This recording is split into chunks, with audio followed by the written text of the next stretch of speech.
श्रावण का आखिरी सोमवार है। आप सभी को श्रावण के विरामी सोमवार की बहुत बहुत बधाइयाँ। सावन पहले भी आता था, शिवरात्रि पहले भी आती थी, पर अब सावन के महत्व को तुम जान गए, अब सोमवार के महत्व को तुम जान गए, अब शिवरात्रि के महत्व को तुम जान गए, पूजन का तरीका तुम जान गए कि गेहूं चढ़ाने से संतान की वृद्धि होती है। कनेर का पुष्प अगर अशोक सुंदरी वाली जगह पर चढ़ाया जाता है तो बच्चे जिद नहीं करते। वही कनेर का पुष्प जब जलाधारी पर जो पार्वती जी की जगह पर चढ़ाया जाता है तो नारी के उदर में अगर कोई तकलीफ हो जाती है, बच्चेदानी में कोई तकलीफ हो जाती है तो वो समाप्त हो जाती है। वही कनेर का पुष्प जब शिवलिंग पर चढ़ाया जाता है तो रोग से मुक्त होता है। ऐसे कनेर के पुष्प को चढ़ाने का तरीका शिवपुराण ने बता दिया, दुर्वा चढ़ाने का तरीका शिवपुराण ने बता दिया कि गणेश भगवान शंकर का जहाँ से जल बहता है उसका राइट स्थान जो होता है पानी बहने वाली जगह, वहाँ दुर्वा को 7 दुर्वा जब हम शिव को समर्पित करते हैं, शंकर भगवान को समर्पित करते हैं, तो चाहे 32 वर्ष की उम्र हो गई हो, चाहे 42 वर्ष की उम्र हो गई हो, शादी जरूर होती है। तो ये तरीका शिव पुराण ने बताया, जिसको आप लोगों ने स्वीकार किया। पूर्व की सारी कथाओं में केवल तरीके बताए। शिव जी का एक नाम है करुणेश्वर महादेव। भगवान शंकर का एक नाम है श्री करुणेश्वर महादेव। कहते हैं जब व्यक्ति को कोई राह नहीं सूझती है, कोई मार्ग नहीं मिलता है, कोई राह नहीं मिलती है और व्यक्ति उलझता जाता है, उलझनों में फंसता चले जाता है,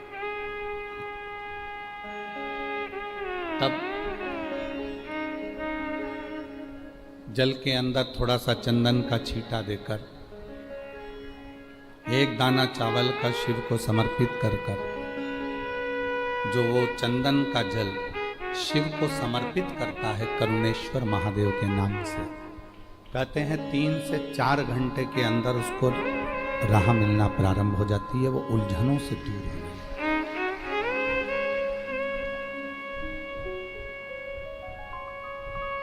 क्यों? क्योंकि उसका नाम ही करुणा सागर। करुणा सागर उलझनों से दूर करना, अमृत की वर्षा करना, सुख देना, शांति देना, वैभव देना, तकलीफों को मिटाना, ये करुणेश्वर महादेव।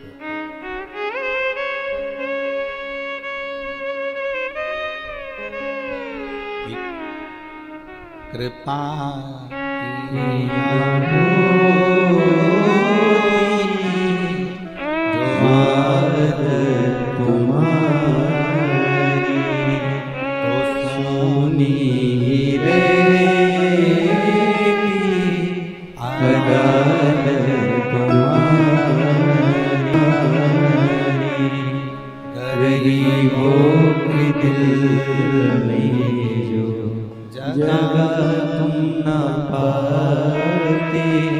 किस दिल में हो इबादत तुम्हारी, दया की न होती जो आदत तुम्हारी, तो सोनी रहती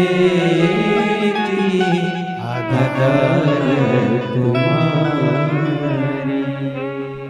एक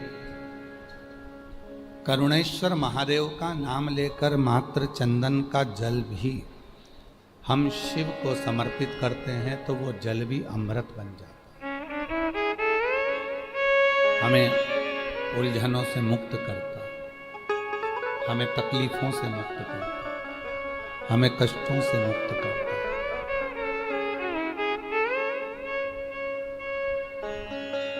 पर शिव महापुराण की कथा कहती है कि भगवान शंकर को रिझाने के लिए 2-3 चीजों का स्मरण रखें। पहला, शिव को रिझाने के लिए आडंबर से दूर रहें। अगर भोलेनाथ जी को रिझाना है तो आपको दिखावा नहीं करना, आडंबर नहीं करो। दूसरे नंबर पर है शिव को रिझाना है तो व्यर्थ का खर्चा और व्यर्थ की चर्चा, इन दोनों से दूर रहें।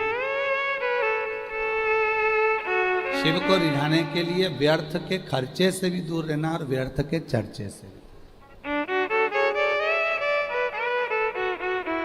कर्जा लेकर कोई व्रत मत करना, कर्जा लेकर भगवान शंकर की पूजन मत करना, कर्जा लेकर कोई उद्यापन मत करना, कर्जा लेकर कभी जिंदगी में शिव महापुराण की कथा मत कराना।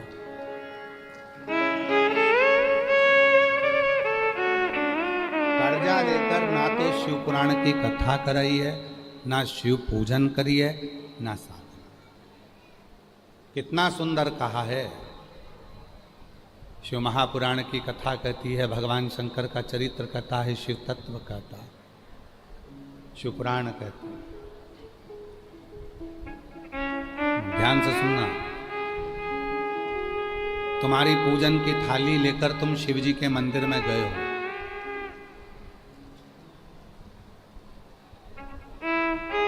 देखो अभी जलवृष्टि बंद थी, रात को भी बंद थी, कथा में चालू हो गई। क्यों? क्योंकि बाबा पूरी पूरी परीक्षा लेता है, तभी तो देता है, तभी तो देगा।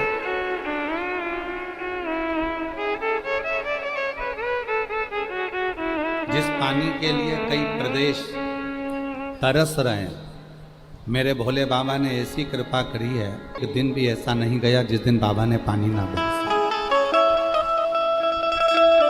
कथा रोज पानी गिरा प्रतिदिन, और प्रतिदिन बाबा की कथा चली।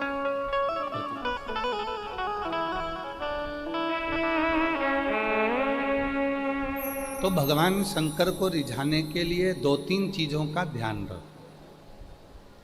पहले नंबर पर है, शिव जी को दिखावा पसंद नहीं है, आडंबर पसंद है। आप शिव जी को कोई दिखावे से प्राप्त नहीं कर सकते। शंकर भगवान को दिखावा प्रिय नहीं है। और दूसरे नंबर पर है, शिव की पूजन में, शंकर भगवान के व्रत में, शिव की साधना में, शिव के उद्यापन में, या शिव महापुराण के कर्जा लेकर कभी शिव पुराण की कथा मत करवाओ, कभी उद्यापन मत करो, कभी अनुष्ठान मत करो। कर्जा लेकर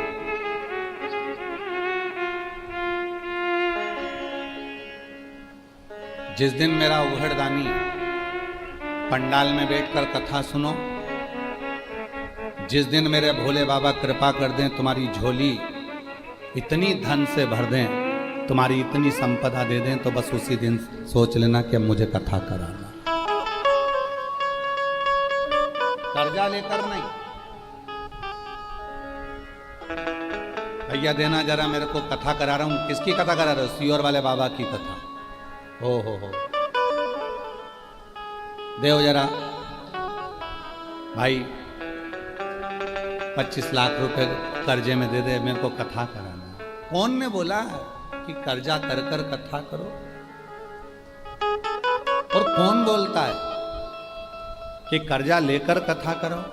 ना। जिस दिन मेरा डमरू वाला, जिसका नाम कुबेरेश्वर महादेव है, जिस दिन वो तुम्हारी झोली कुबेर के भंडारे से भर दे, उस दिन तुम कथा करो।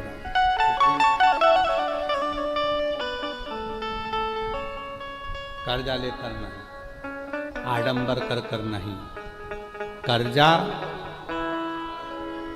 व्यर्थ का कर्जा और व्यर्थ की चर्चा, ये दोनों ही शिव को प्रिय नहीं।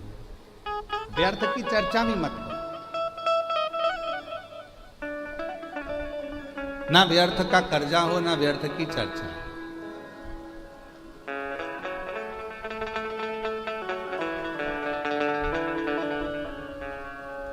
कल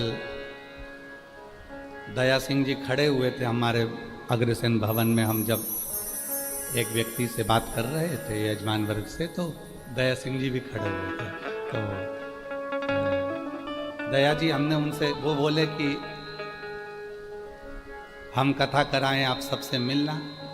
हमने कहा ना तो हमें व्यर्थ की चर्चा करना आती है और ना हमें व्यर्थ की बात करना आती है। हम जितनी देर मिलेंगे दया जी, और आप भी जितनी बार कथा लेने आए, हमने एक ही बात कहा, कथा हम भिलाई को दें चाहे कहीं पर भी दें, पर शर्त एक ही है, हम किसी से मिलेंगे नहीं। आप कथा सुनो, भजन करो, कीर्तन करो, मंत्र जाप करो और अपना स्मरण करो। और मैं साधुता देता हूं दया सिंह जी आपको कि आप कभी, ये तीसरी कथा है, आपने ना तो ये कहा कि मेरे भाई से मिलो, मेरी बहू से मिलो, या मेरी ये भतीजी से मिलो, भतीजे से मिलो, या मेरे रिश्तेदार से मिलो। हम आपको इसके लिए धन्यवाद देते हैं कि ये होना चाहिए। साधु सीहोर वाला बाबा,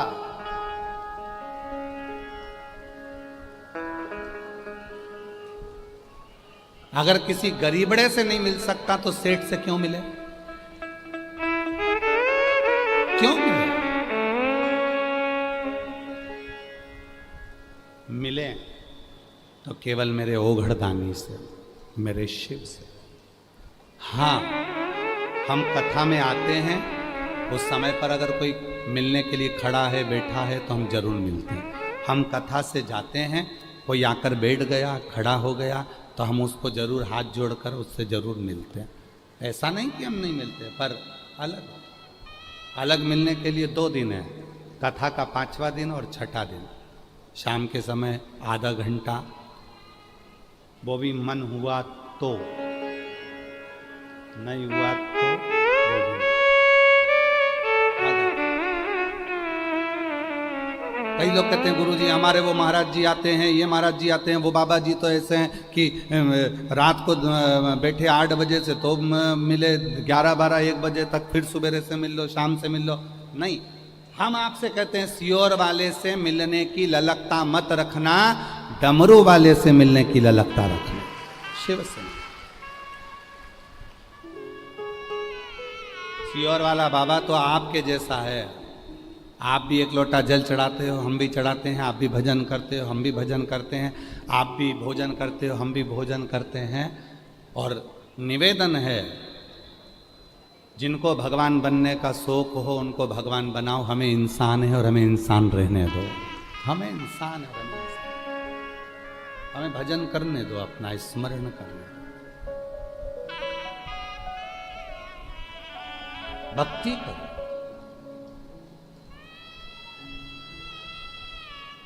स्मरण करो। व्यासपीठ से एक बात कही थी,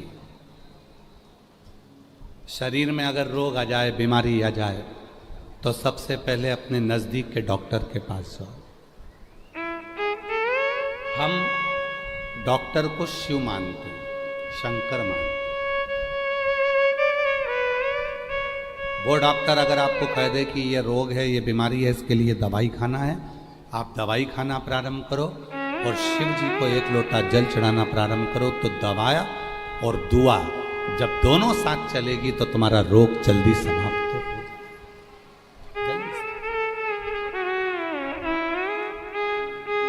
शिव को रिझाने के लिए आडंबर ना करें, शिव को रिझाने के लिए दिखावा ना करें, और शिव को रिझाने के लिए ना तो व्यर्थ का खर्च करे और ना व्यर्थ की चर्चा। ना खर्चा करना है ना चर्चा करना। और उठाओ, 30 साल हो गए शिव महापुराण की कथा को बाँचते बाँचते। इन 30 साल के अंदर इस व्यासपीठ से कभी तुमसे कहा हो कि बाजार से ये सामान खरीद के लाना और शिव जी को ये चढ़ाना, तो आज तक इस व्यासपीठ ने कभी नहीं कहा कि इतना रुपया खर्च करना तब तुम शिव की पूजन करना। इस व्यासपीठ ने तो जो भी उपाय बताए वो दुर्वा के, कनेर के फूल के, बेलपत्री के, घर में कोई सामान है काली मिर्च उसका, गेहूं का दाना घर में है तो उसका, चावल का दाना घर में है तो उसका। इस व्यासपीठ ने जितने उपाय बताए, और ये जितने उपाय हैं, जितने उपाय लोग कहते हैं ये उपाय हमें मिलते नहीं है। तुम एक शिव पुराण देखते हो, गीता प्रेस गोरखपुर की शिव पुराण पढ़ो, उसके बाद में एक एक पुराणों का अध्ययन करो, उप पुराणों का अध्ययन करो।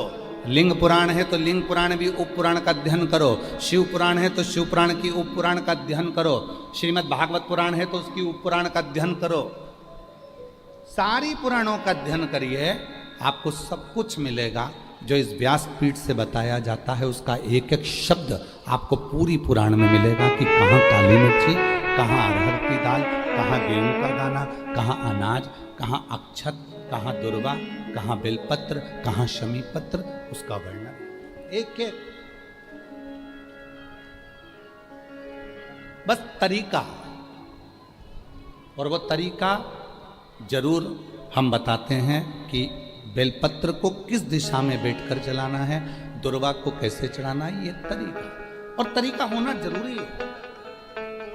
डॉक्टर के यहाँ जाते हो, डॉक्टर ने सारी दवाइयां दे दी और कह दिया सब खा जाना सुबह से, बोलता है डॉक्टर जम के बोलो जरा, नहीं, डॉक्टर क्या बोलेगा, ये दवाई सुबह खाली पेट की है, भोजन के पहले खाना, ये दवाई सुबह उठते समय ले लेना, एसिडिटी की है, ये दवाई दूध से लेना, ये दवाई कुनकुने पानी से लेना, ये दवाई रात को सोने के टाइम की, एक ही लेना है, सुबह मत खा लेना।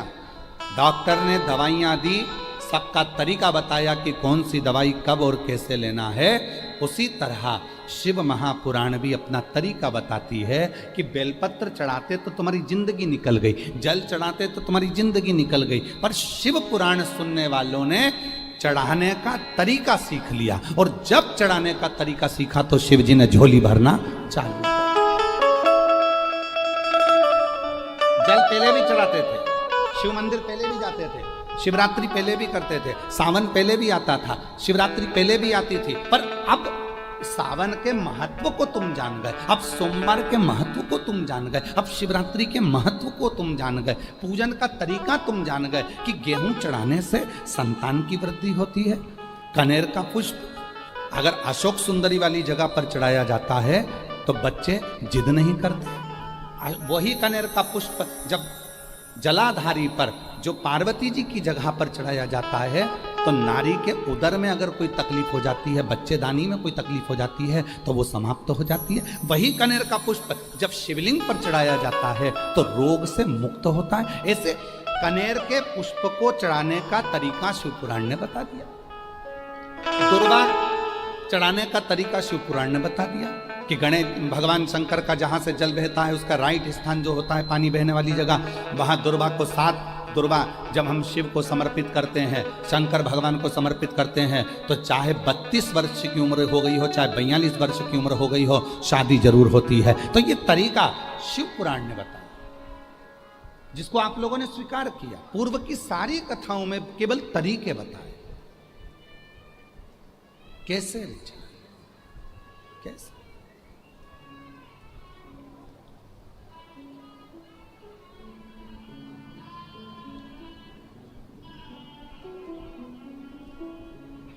बस वही तरीका आप और हमने सीखा, वही तरीका।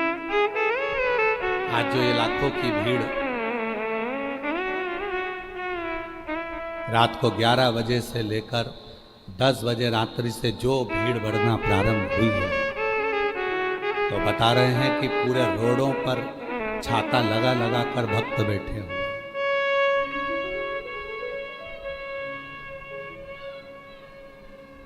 पूरे रोडों पर। और आप में से कई माताएं भाई बहन ऐसे हैं जो भिलाई के होने के बाद भी पहले आकर बैठकर जगह को संभाल रहे हैं। कोई रात को 3 बजे आ गया, कोई 2 बजे आ गया, कोई 11 बजे आ गया, कोई 10 बजे आ गया। रात के 10 बजे से लेकर तुम केवल ये 2.5 घंटे की कथा का इंतजार कर रहे हो। इस व्यासपीठ पर हम केवल 2.5 घंटे के लिए कथा करते हैं, आधा घंटा आशीष करता है, 2.5 घंटे। और सियोर वाला बाबा इस कथा को नहीं बोलता, सियोर वाले बाबा की इतनी सामर्थ्यता नहीं है कि प्रदीप मिश्रा इस कथा को वाचन। ये शिव पुराण बाँचने के लिए स्वयं देव अधिदेव महादेव ही व्यासपीठ पर बैठकर कथा का वाचन करते, और कथा करवाने वाला भी कोई दूसरा नहीं होता।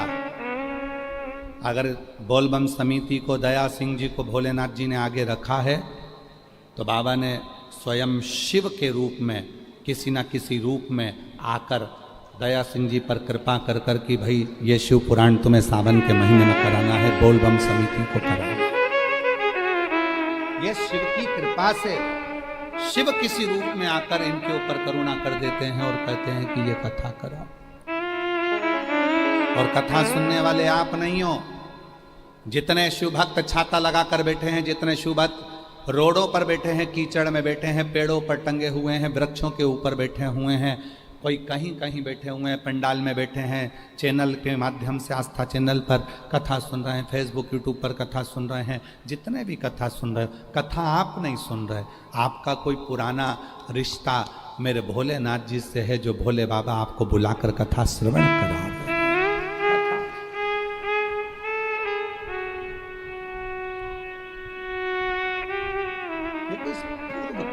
आज का नहीं,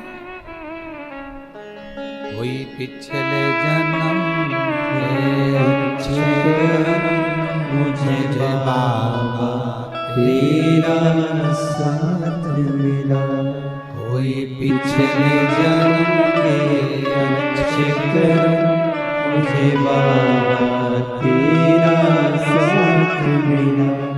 जब सारी दुनिया झुकती है, जब सारी दुनिया झुकती है, मुझे वाली दरबार मिला, दरबार मिला। पिछले जन्म के अच्छे कर्म मुझे बाबा तेरा साथ मिला। कोई पूर्व के जन्म का सुख हो। एक कथा कह दें, अगर आप लोग श्रवण करेंगे और अपने जीवन में उतारे तो एक बड़ी सुंदर कथा। लोग कहते हैं सीहोर वाला बाबा या ये बाबा या वो बाबा, बाबा नहीं, ये व्यासपीठ करती है, शिव करता है, इंसान नहीं।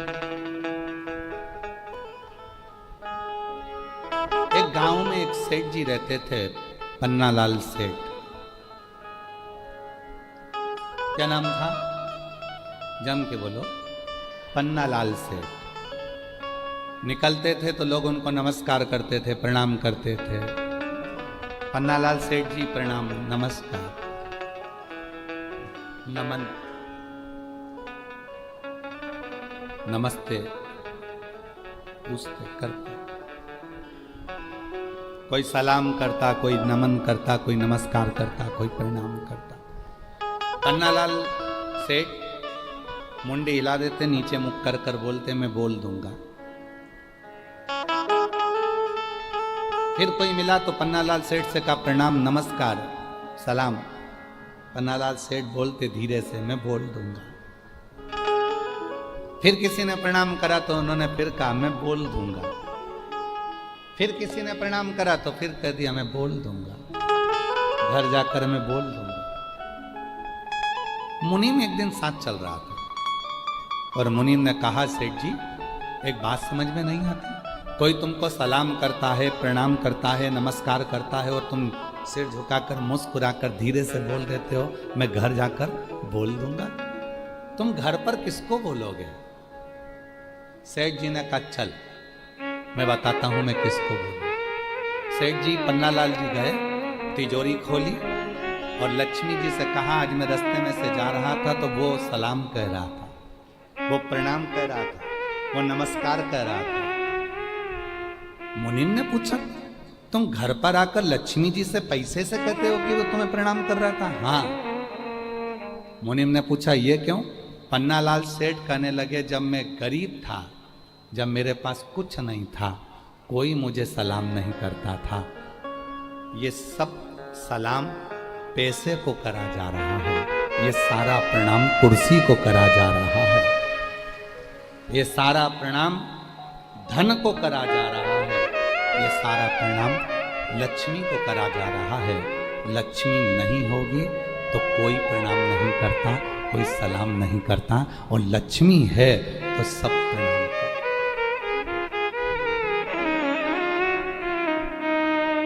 कोई बहुत बड़ी कुर्सी पर बैठ गया, कोई बहुत बड़ा अधिकारी बन गया, बहुत बड़ी कुर्सी पर बैठ गया, उसके भीतर कभी ये बात नहीं आना चाहिए कि लोग मुझे सलाम ठोक रहा है। तुझे नहीं, तू जिस कुर्सी पर बैठा है सलाम उसको ठोका जा रहा है, प्रणाम उसको करा, नमन उसको करा जा। जिस दिन रिटायर होगा, अपनी कुर्सी से उतरेगा, उस दिन तेरा सिग्नेचर भी उस ऑफिस में काम नहीं आएगा। तब समझ में आएगा कि इज्जत मेरी नहीं कुर्सी की थी, जिस कुर्सी पर मैं बैठा था।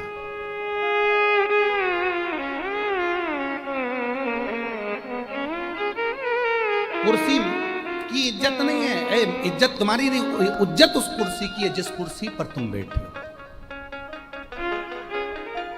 जिस कुर्सी पर तुम्हें बिठाया।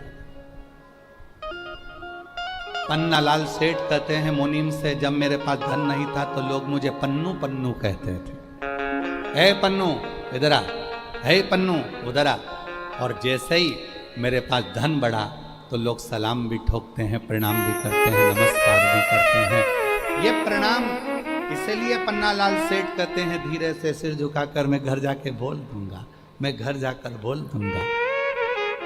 मेरी जीजियों, बस ये स्वभाव तुम्हारे अंदर जिस दिन आ जाएगा, समझ लेना कि दुनिया के सबसे बड़े संत, साधु, सन्यासी, तपस्वी और एक श्रेष्ठ व्यक्ति आप बन गए कि लोग हमें नहीं, हमारे वैभव को, हमारी कुर्सी को, हमारे पद को, हमारी प्रतिष्ठा को, हमारे धन को, हमारी दौलत को नमन करते हैं।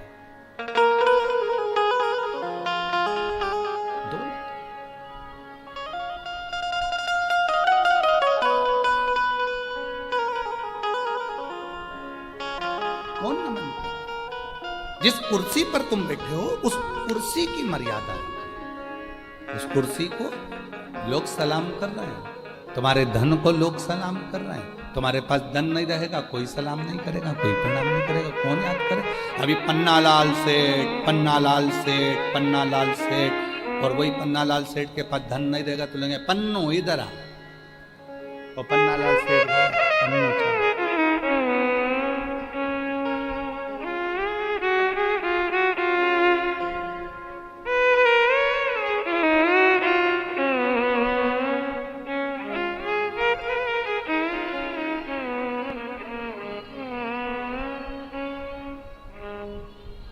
कभी कभी इस कथा को कहते कहते हमको एक गाने की एक लाइन याद आ जाती है, मत कर इतना गुरूर, मत कर इतना गुरूर इस सूरत पर, ना जाने ये सूरत कब ढल जाती है।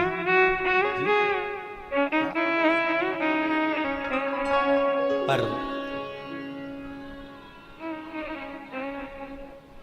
बोलबम समिति, जिस समिति का बच्चा बच्चा, जिस समिति का एक एक व्यक्ति, जिस व्यक्ति का एक एक समिति का कार्यकर्ता आए हुए भक्तों को अपना घर समझता, आए हुए भक्तों को अपना परिवार समझता और सेवा में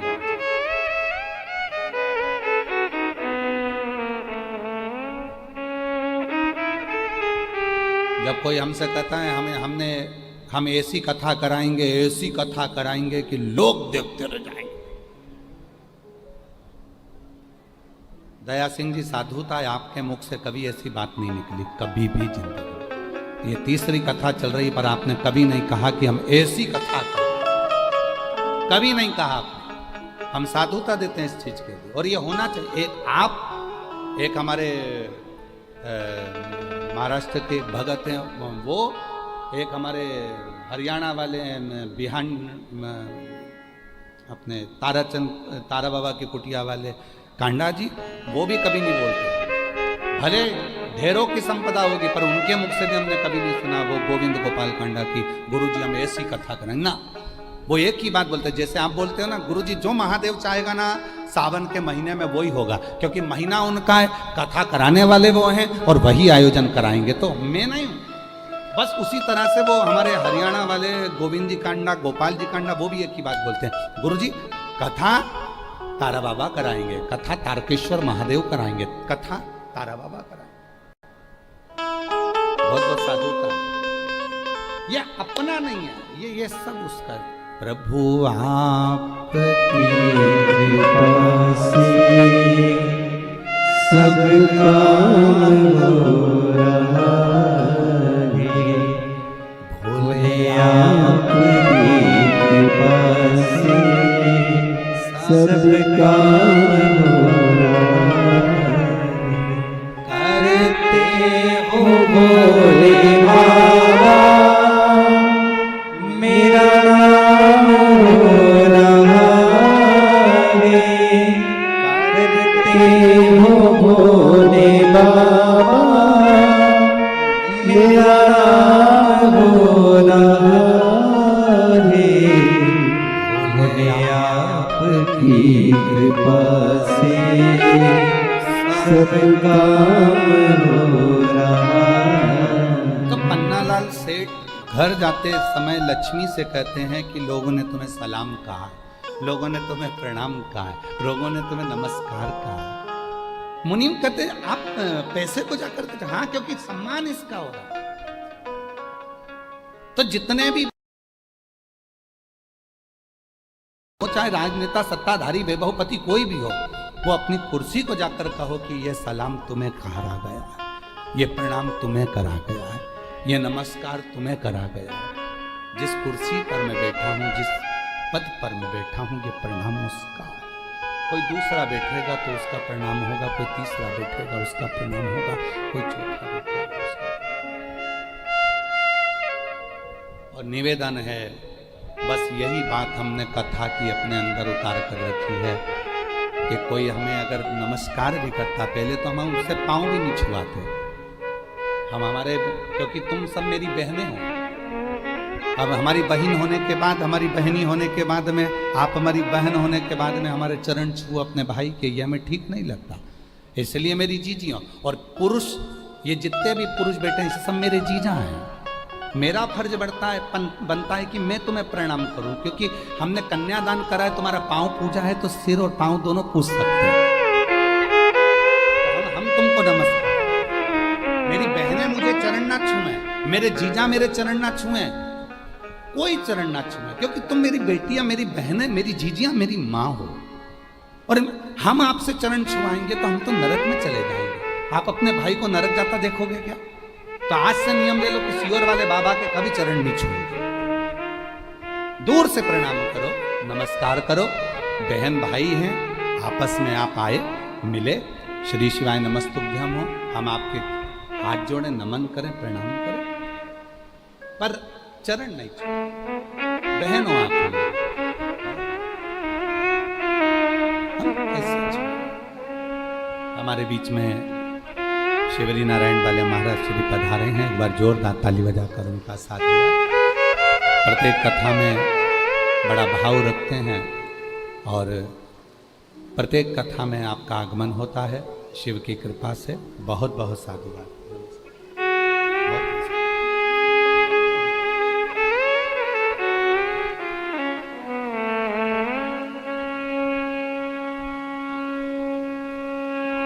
प्रणाम करो मेरे शिव को, प्रणाम करो मेरे भोलेनाथ को, और प्रणाम करो अपने घर के बुजुर्गों को, प्रणाम करो अपने पति को, प्रणाम करो अपने घर के वृद्धों को।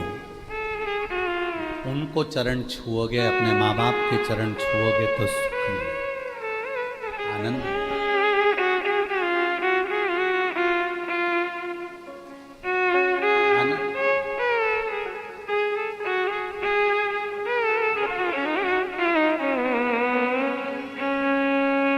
अब कई माताएं कह देती है, नहीं गुरुजी हमें तो चरण छूना है, हमें तो चरण छूना ही है। कई लोग कह देते हैं हमको तो पांव छूना है। हम उनसे कहते हैं 440 वाट की डीपी रखी है, खटके को हाथ लगाना सरल है, पर डीपी को हाथ लगाना कठिन है। इसलिए चरणों से थोड़ी दूरी बनाकर रखो, भगवत भजन करो, स्मरण करो। मन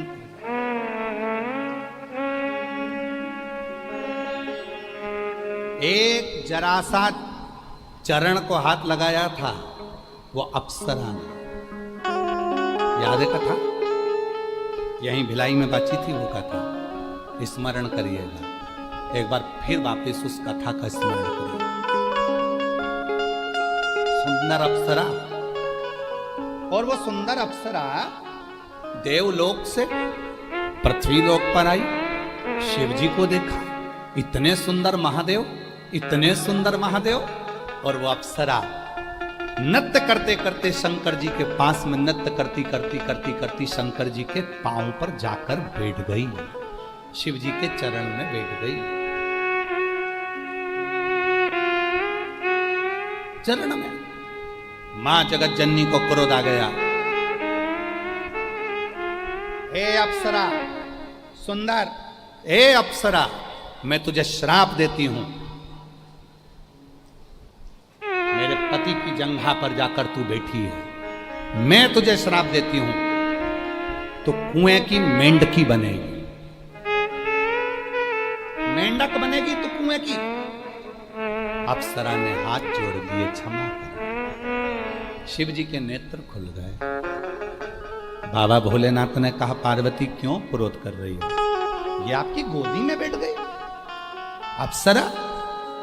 शंकर भगवान कहे, ये भले गोदी में बैठी हो, पर मैं तो इसको अपनी बेटी ही मानता हूं। दृष्टि इसकी गलत हो सकती है, पर मेरी दृष्टि गलत नहीं हो सकती।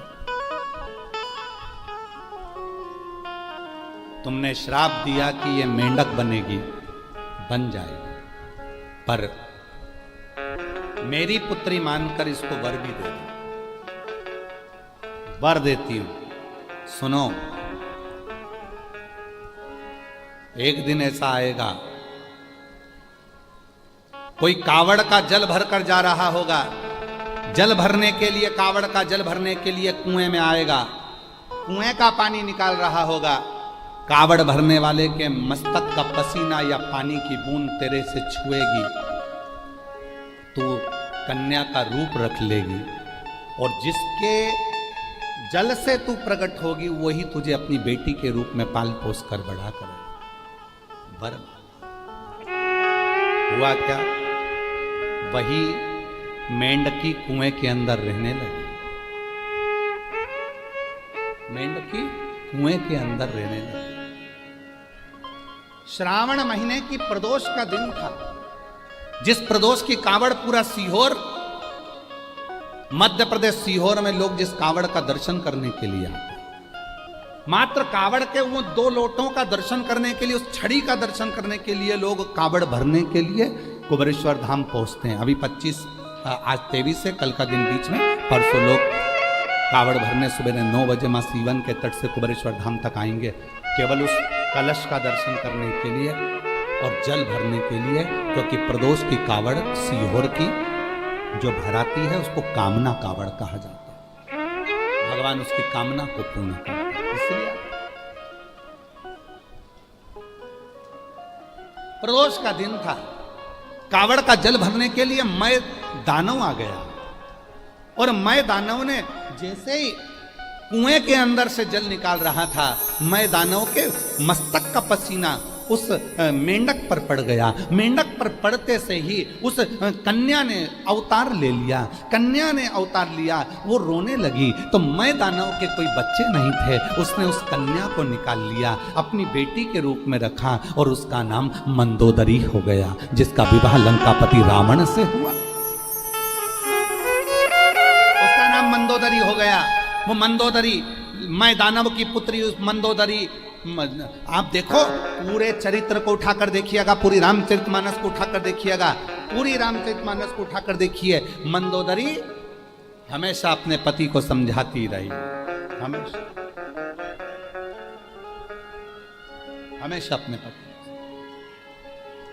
ज्ञान देती रही, लंकापति रावण को समझाती रही, मंदोदरी उपदेश देती रही। समझाती रही। पूरी रामायण को उठाकर देखिए, रावण को हर पल समझाती थी मंदोदरी, क्योंकि मंदोदरी को मालूम है मैं कौन हूं। कौन?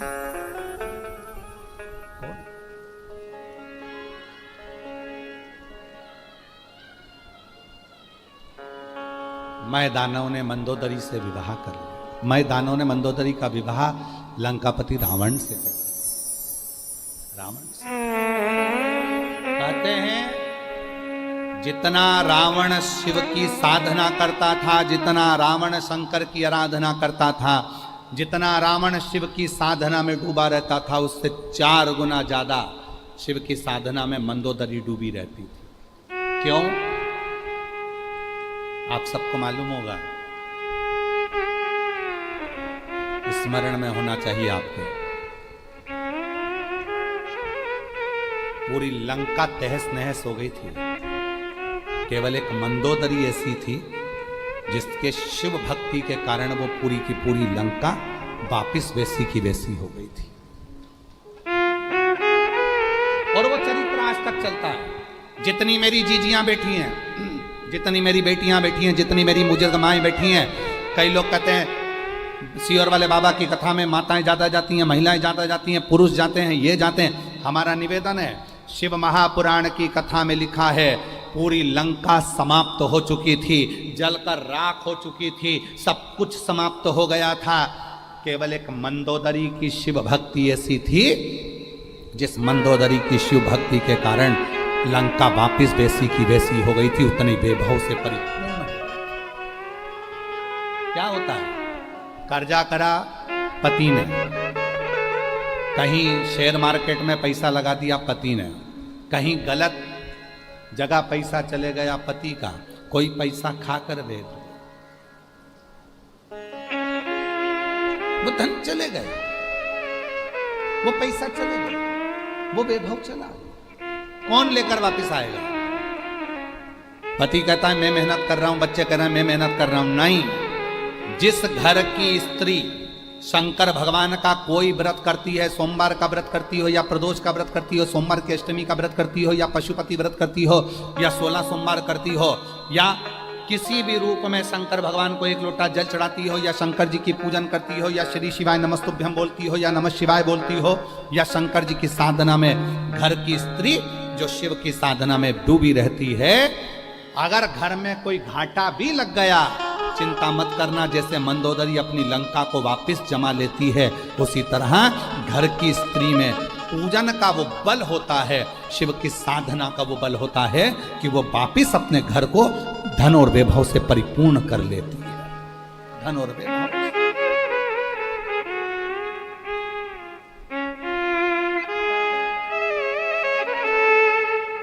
वो स्त्री में बल। आपको क्या कहा था कथा में?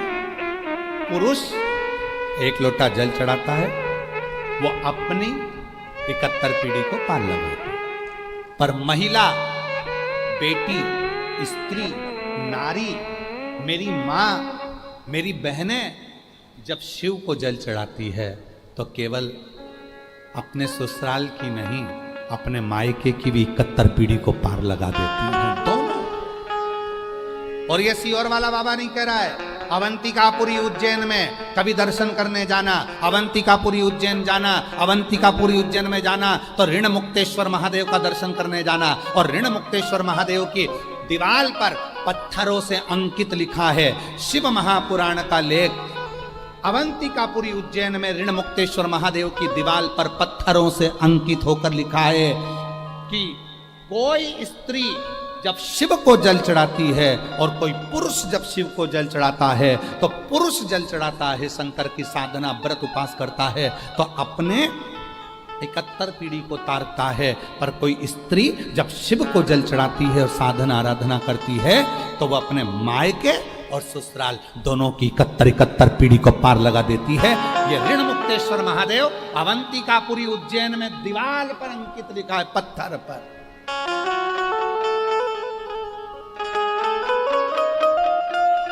वो जल का इतना महत्व, पूरी लंका जल गई थी, पूरी लंका समाप्त हो गई थी, पूरी लंका, कुछ नहीं बचा था।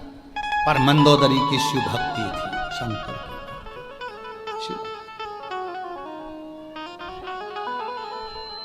मंदोदरी की उपासना, मंदोदरी की साधना, वो शिव भक्ति, वो शिव।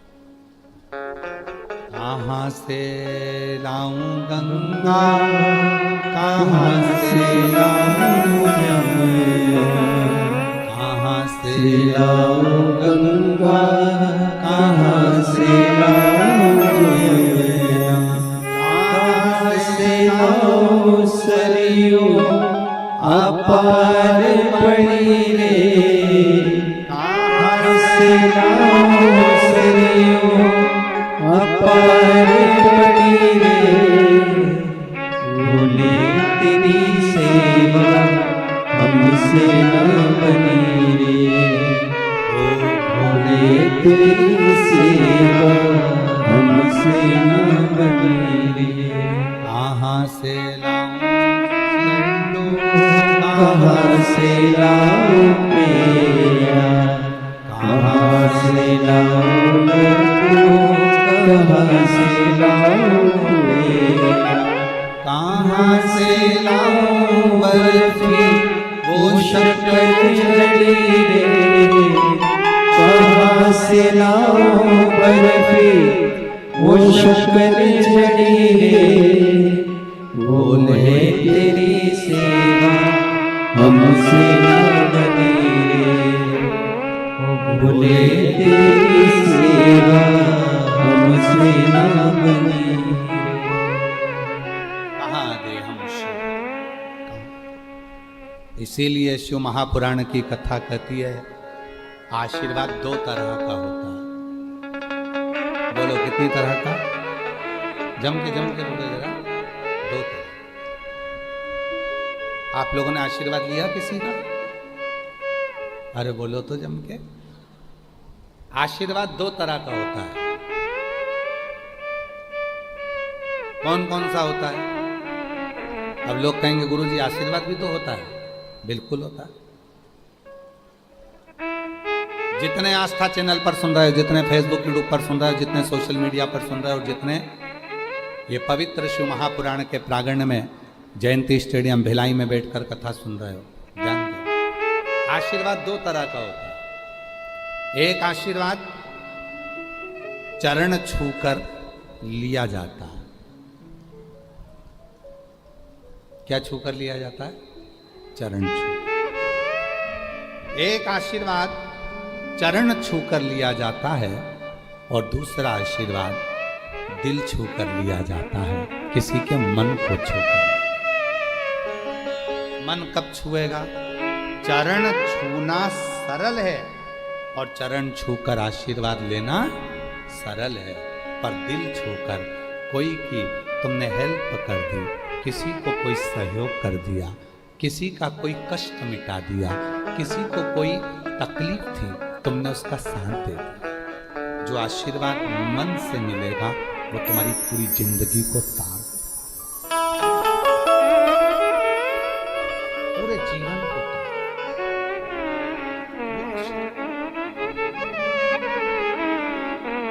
छुओ, कभी अपने हृदय को छुओ। माता पिता के चरण छूने से ज्यादा जरूरी है माता पिता के हृदय को छूना, उनके दिल की बात को जानना। माँ दवाई के लिए तरस रही है, पापा कह रहे हैं कि मुझे ये चाहिए, और तुम चरण छूकर आशीर्वाद तो ले रहे हो पर दिल नहीं छू पा रहे। एक भाई आस लेकर खड़ा हुआ है, वो तुम्हारे चरण छू रहा है, तुम आशीर्वाद भी दे रहे हो, पर उस भाई ने मन में सोचा है कि आज मेरा बड़ा भैया, उसके पास बहुत कुछ है तो मुझे थोड़ी सी हेल्प कर देगा। उसका दिल छू।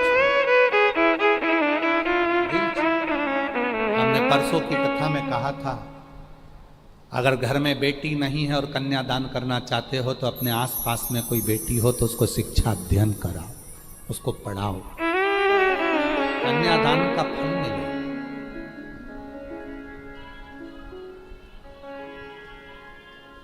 आशीर्वाद दो तरह का होता है, एक चरण छूकर लिया जाता है, दूसरा दिल छूकर लिया जाता है। पीछे की आवाज बड़ा रुपेश, पीछे पब्लिक। दो तरह का होता है, एक चरण छूकर, एक दिल छूकर। दो चरण छूकर मिला वो अपनी जगह पर है, पर किसी का दिल तो छू। पराया दर्द जो अपनाए उसे इंसान कहते हैं, किसी के काम जो आए उसे इंसान कहते हैं। ये भारत की संस्कृति का। स्वयं खा लेना स्वकृति है,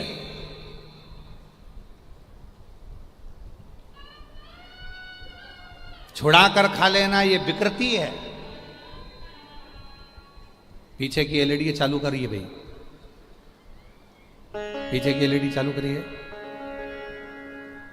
स्वयं खा लेना सुकृति है, छुड़ाकर खा लेना विकृति है, और बांट कर खाना ये मेरे भारत देश की संस्कृति है। ये मेरे भारत देश की संस्कृति। जो मिला वो दिया, जो मिला।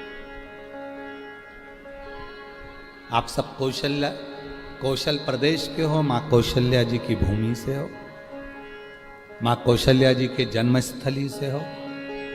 आप सब जानते होंगे कि जब मां जानकी जी दशरथ जी को दिया,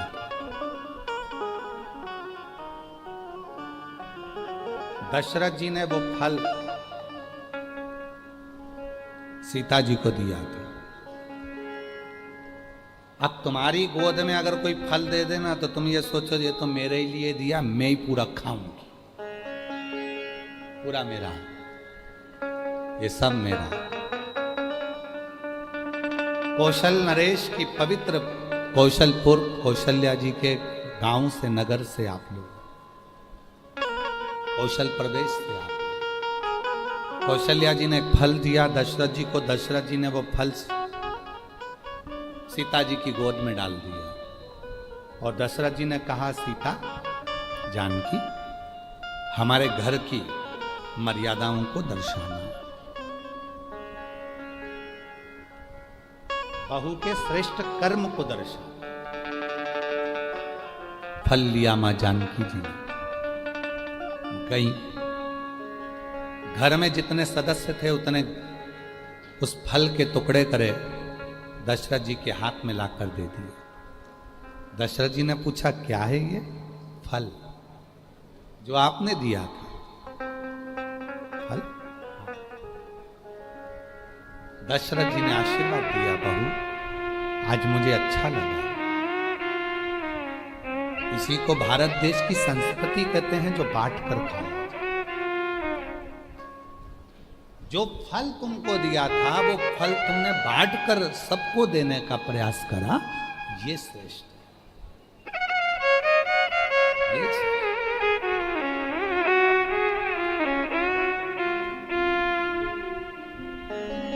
अब कहां रही, कहां संस्कृति रह गई?